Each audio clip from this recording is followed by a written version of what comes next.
Assalamualaikum.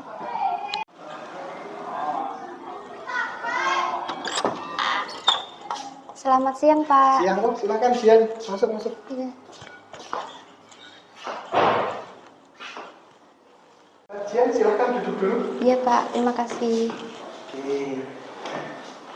Oke, gimana kabarnya Jian hari ini? Alhamdulillah baik, Pak. Alhamdulillah. Oke, ini Jian tadi datang sendiri apa sama teman? Sendirian, Pak. Soalnya teman-teman udah pada pulang.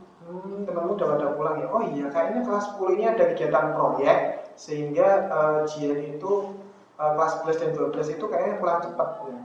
Iya. Bapak juga ingat kayaknya kemarin itu Jian itu namanya disebut sebagai siswa berprestasi tingkat provinsi ya, benar? Iya, saat itu saya sudah belajar seoptimal mungkin dan mendapatkan juara 1. Alhamdulillah. Oke. Untuk memulai kegiatan kita pada hari ini, alangkah baiknya kita berdoa dulu ya, Iya. agar diberikan kelancaran. Berdoa menurut agama dan kebiasaan masing-masing, berdoa dimulai. Berdoa selesai. Oke, terima kasih ya Jian udah memenuhi panggilan Pak Habibie. Nanti kita di sini akan melaksanakan kegiatan konseling. Iya, Pak. Saya ingin menyampaikan sesuatu, Pak. Oke, nanti Bapak juga akan siap membantu Jian untuk menyelesaikan masalah dari Jian. Nah, untuk memulai kegiatan hari ini, kita kesepakatan waktu dulu ya.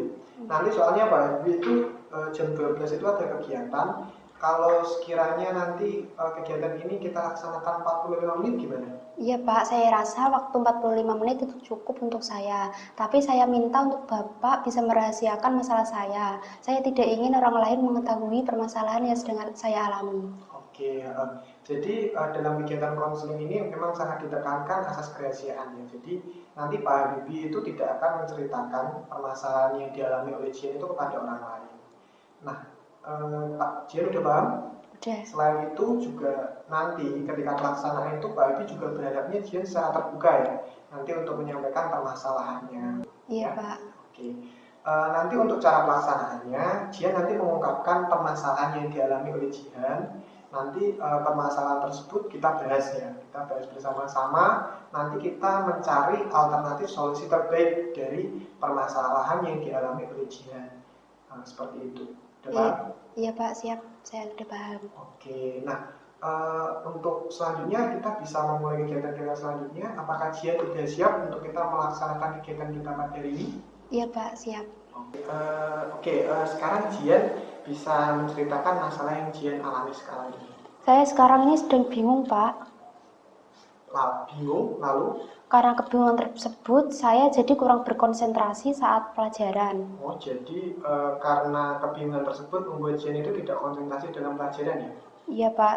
Selain itu, saya juga sering merenung di kelas, Pak. Jadi karena kebingungan itu membuat Jian itu sering menyendiri juga di kelas berarti? Betul, Pak.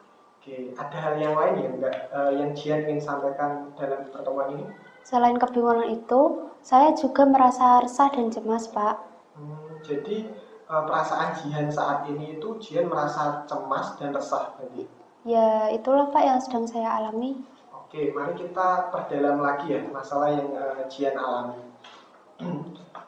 Tadi Jian itu mengatakan bahwa Jian itu mengalami kebingungan yang menyebabkan Jian itu merasa resah dan cemas. Kalau boleh Bapak tahu apa yang menyebabkan Jian itu merasa resah dan cemas tersebut? Saya kan udah kelas 12, Pak. Dan setelah lulus, saya ingin melanjutkan ke perguruan tinggi. Oke, lalu? Sebenarnya sejak SMP, saya bercita-cita setelah lulus SMA, saya akan kuliah S1 di jurusan kebidanan. Sayangnya, keinginan saya tersebut bertentangan dengan keinginan orang tua saya. Oke, jadi hal tersebut bertentangan dengan keinginan kedua orang tua Jian ya. Kalau boleh Bapak tahu penyebabnya apa? Saya kan ingin menjadi sarjana kebidanan dengan kuliah S1, sedangkan orang tua inginnya saya kuliah pramugari aja, karena ketiga adik saya juga masih membutuhkan biaya studi.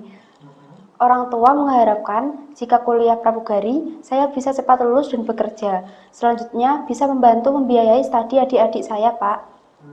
Jadi Kalau Bapak lihat berarti ada masalah keuangan ya ketika kamu nanti akan melanjutkan studi seperti itu. Ya, mungkin hal itu menjadi dasarnya. Tapi orang tua saya tidak bercerita tentang hal itu. Apalagi berapa sih penghasilan seorang supir bus seperti bapak saya? Bapak memahami maksud dari kamu. Mari kita pahami lebih jauh tentang diri Jian ya. Jian itu bulan kemarin kan melaksanakan tes bakat dan minat ya. Apa Jian masih ingat tentang Mas, itu? masih Pak, setelah dibandingkan, hasil tes itu juga sering saya pelajari kok Pak. Wah, berarti Jian itu orangnya penuh pertimbangan sekali ya. Nah, eh, kalau menurut gambaran itu bagaimana dengan bakat dan minat Jian? Wah, cocok Pak dengan bakat yang saya miliki. Hasilnya, bakat khusus adalah bidang kesehatan, khususnya kebidanan. Hmm, berarti kebidanan tersebut ya. Iya. Oke, apa itu sisi positif dan negatif dari Jian itu seperti apa? Sifat positif saya teliti, tekun, dan tidak mudah menyerah. Sedangkan sifat negatif saya kurang bisa mengatur waktu dan penyesuaian dengan lingkungan baru rendah. Berarti Jian itu tidak kurang mampu ya dalam mengatur waktu. Kalau hobi Jian sendiri itu apa? Hobi Jihan membaca buku kesehatan dan bermain bulu tangkis, Pak. Oke, lah nilai-nilai yang Jian masih perjuangkan saat ini itu seperti apa? Nilai yang sedang saya perjuangkan adalah menjadi orang yang bisa membantu banyak sesama. Selanjutnya Jian itu nanti melanjutkan ke perguruan tinggi, pilihan perguruan tinggi alternatif yang Jian pilih itu apa? Yang saya pilih tentunya yang negeri, alternatifnya di Poltekkes. Dan jika tidak dipilih, saya memilih swasta yang sudah terbukti bagus. Oke, lalu bagaimana dengan pendapat orang tua Jian? Orang tua saya menyarankan agar saya kuliah pramugari saja, Pak, yang tadinya cepat selesai dan cepat mendapatkan pekerjaan. Kemudian saya bisa membantu membiayai studi adik-adik saya. Oke, jadi tampaknya udah jelas ya perbedaan pendapat antara orang tua Jian dan Jian dalam menemukan studi lanjut yang akan Jian pilih. Nah, itu Pak yang membuat Jian bingung. Lalu Jian harus bagaimana? Nah, sebelum sebelum kita melanjutkan konseling kita pada hari ini, eh, tujuan yang ingin Jian capai dalam kegiatan konseling ini sendiri itu apa? Saya ingin saya keluar dari masalah saya dan mendapatkan solusi. Oke, jadi dia nanti pengen mendapatkan solusi yaitu nanti bisa menentukan pilihan studi lanjut ya. Iya. Selanjutnya kalau Bapak ngasih skala 1 sampai 10 ya, di mana 1 itu Jian itu mengalami kebingungan dalam menentukan studi lanjut karena perbedaan pendapat dengan orang tua, dan angka 10 itu Jian sudah bebas untuk menentukan studi lanjut yang Jian pilih. Itu Jian berada di angka berapa sekarang? Angka 4, Pak. Berarti Jian itu benar-benar mengalami kebingungan ya. Nah, ini kan Jian udah kelas 3 ya. Iya. Bagaimana Jian itu masih bisa bertahan dengan keputusan orang tua tersebut, tapi keadaan Jian itu masih bingung seperti ini. Selama ini saya udah berusaha untuk mengikuti kemauan orang tua saya, hingga seperti saat ini benar-benar tidak bisa mengikuti kemauan mereka lagi, Pak. Selanjutnya kita akan membahas tentang keuntungan maupun kerugian atau kelemahan dari pilihan Jian masing-masing. Keuntungannya, jika saya kuliah S1, saya akan mendapatkan gelar sarjana kebidanan sesuai dengan cita-cita saya sejak SMP, yang jelas jenjang karirnya juga lebih baik. Nah, kalau Jian mengambil kuliah pramugari, keuntungannya apa? Kalau pramugari, waktu kuliahnya singkat, Pak, hanya 1 tahun. Artinya, pengeluaran biaya studi pasti akan lebih sedikit dan pasti akan didukung orang tua saya karena sesuai dengan harapan mereka. Oke, jadi itu kita udah membahas ya keuntungan kalau entah Jian itu mengambil S1 kebidanan ataupun nanti ambil pramugari. Nah, selanjutnya kita akan membahas tentang kerugian. Ya, kelemahannya, jika saya kuliah S1 kebidanan, studinya pasti akan lebih lama, minimal 4 tahun jika lancar. Artinya, biaya studi yang dikeluarkan akan tambah banyak, Pak, dan tidak sesuai dengan harapan orang tua saya. Baik itu kelemahan maupun keuntungan dari masing-masing pilihan. Selanjutnya, Bapak ingin bertanya ya, mungkinkah kalau Jian itu melanjutkan untuk studi S1 kebidanan? Ya, mungkin sih, tapi Tapi, kenapa? saya ragu, Pak. Oke. Tadi itu Jian mengatakan mungkin ya, tapi ekspresi Jian itu menunjukkan kalau Jian itu sedih. Dengan pertanyaan Bapak tadi, apakah ini berarti saya harus mengambil kuliah pramugari, Pak? Bukan seperti itu maksud Bapak. Jadi maksud dari pertanyaan Bapak ini itu nanti kita itu bisa menentukan alternatif terbaik dari pilihan yang akan Jian pilih. Bisa kita lanjutkan? Bisa, Pak. Oke, jadi Bapak ingin bertanya, bisakah Jian untuk mengambil kuliah dari tersebut? Ya, kalau dari hati saya sendiri bisa, tapi tidak ingin, Pak. Tapi saya juga bingung dengan tuntutan orang tua. Padahal jika dipaksakan, saya yakin kuliah saya bisa bermasalah, Pak. Bermasalah, maksudnya? Saya pasti akan malas-malasan, Pak, dan saya tidak akan belajar.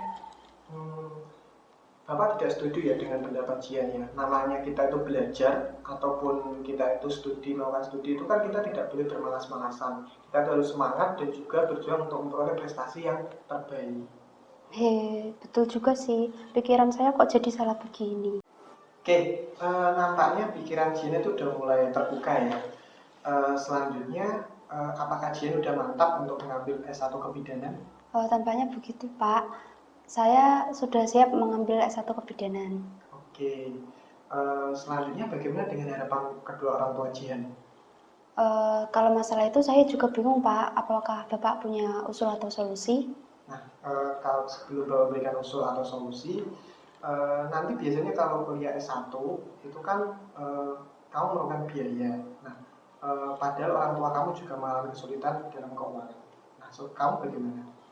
Kalau rencana saya ingin mencari beasiswa di universitas yang akan saya daftar nanti, dan saya akan kuliah sambil bekerja. Apalagi saya juga punya keahlian mengajar anak-anak. Saya akan menggunakan keahlian itu. Oke, jadi tapi apakah kamu nanti tidak mengalami kesulitan nanti kalau kamu itu kuliah sambil bekerja?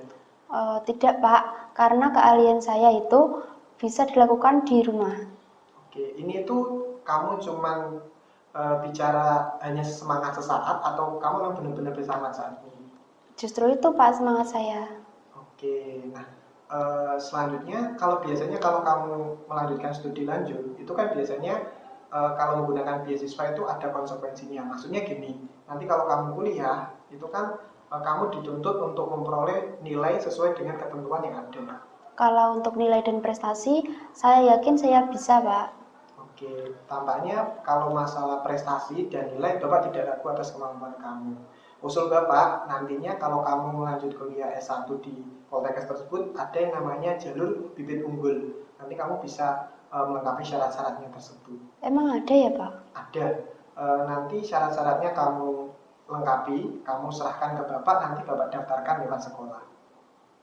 Baiklah, Pak. Oke, selanjutnya Bapak ingin bertanya ya pada Jian ya. Pernahkah Jian menyampaikan keinginan Jian ini kepada orang tua Jian?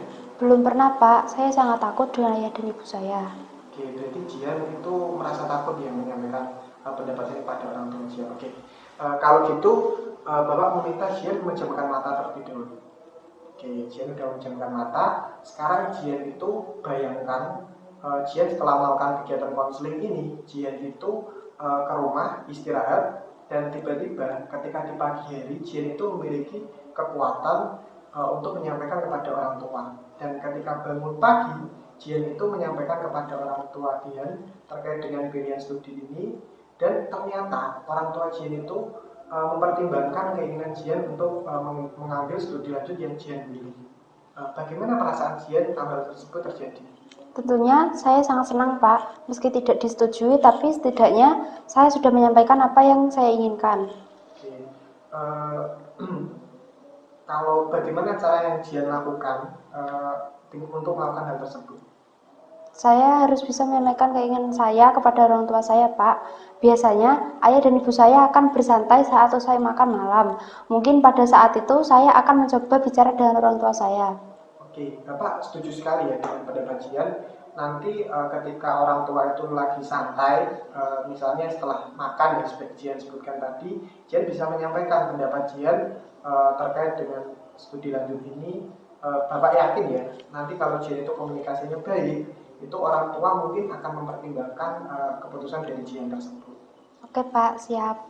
Oke, apakah Jian udah mantap untuk memilih Poltekkes untuk studi lanjutnya nanti? Iya Pak, saya akan mencoba masuk program bibit unggul. Jika tidak diterima, baru mencari perguruan tinggi swasta. Oke, sepertinya Jian udah mantap ya untuk dengan keputusan yang Jian ambil. Selanjutnya, Bapak akan memberikan skala ya.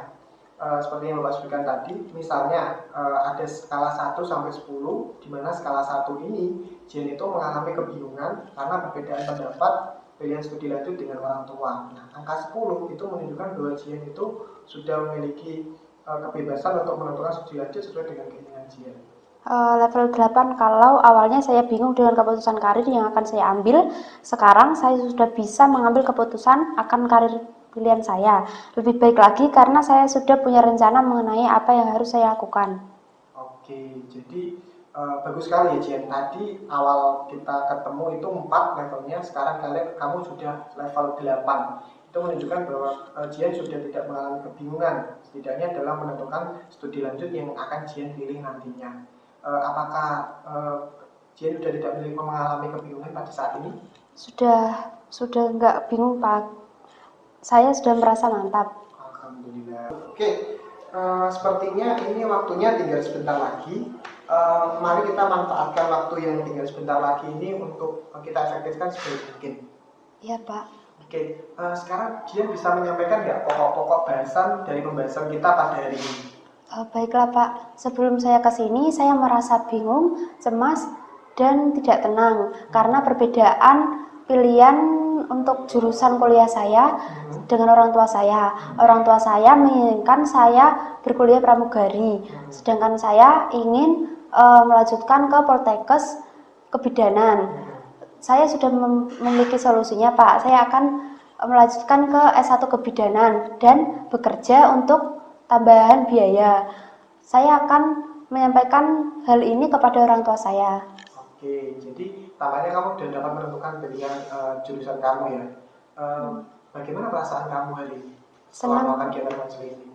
Senang Pak, dan lebih baik. Saya sudah tidak merasa bingung lagi. Oke, Bapak juga meminta untuk Jian nanti membicarakan keputusan yang Jian ambil ini kepada orang tua Jian, ya? Iya. Oke, selanjutnya Bapak, ini kan Jian sudah tidak mengalami kebingungan ya dalam menentukan jurusan. Bapak berharap nantinya Jian itu dalam sekolah tidak lagi murung, harus lebih konsentrasi, jadi nilai Jian itu dapat tinggi lagi dan dapat nanti akhirnya dapat mencapai cita-cita yang Jian inginkan, seperti itu. Iya Pak, saya akan lebih semangat lagi. Oke, selanjutnya menurut Bapak kegiatan konseling ini itu sudah berjalan cukup baik. Di sini Jian sudah dapat menyampaikan masalah Jian dengan sangat baik. Di samping itu kita juga sudah memperoleh alternatif solusi yang terbaik yang Jian lakukan. Iya, alhamdulillah Pak. Nah, sepertinya sudah ada kejelasan ya dari permasalahan yang kita bahas pada hari ini. Apakah ada yang ingin disampaikan yang lainnya dari Jian? Saya kira cukup itu saja Pak. Saya juga berterima kasih. Saya mau pamit dulu ya. Oke, nanti pulangnya hati-hati. Nanti karena ini Jian sendirian ya, nanti kalau pulang hati-hati di jalan ya. Iya. Oke. Silakan. Oke, Jian, hati-hati ya pulangnya. Nanti semoga hati di jalan ya Jian.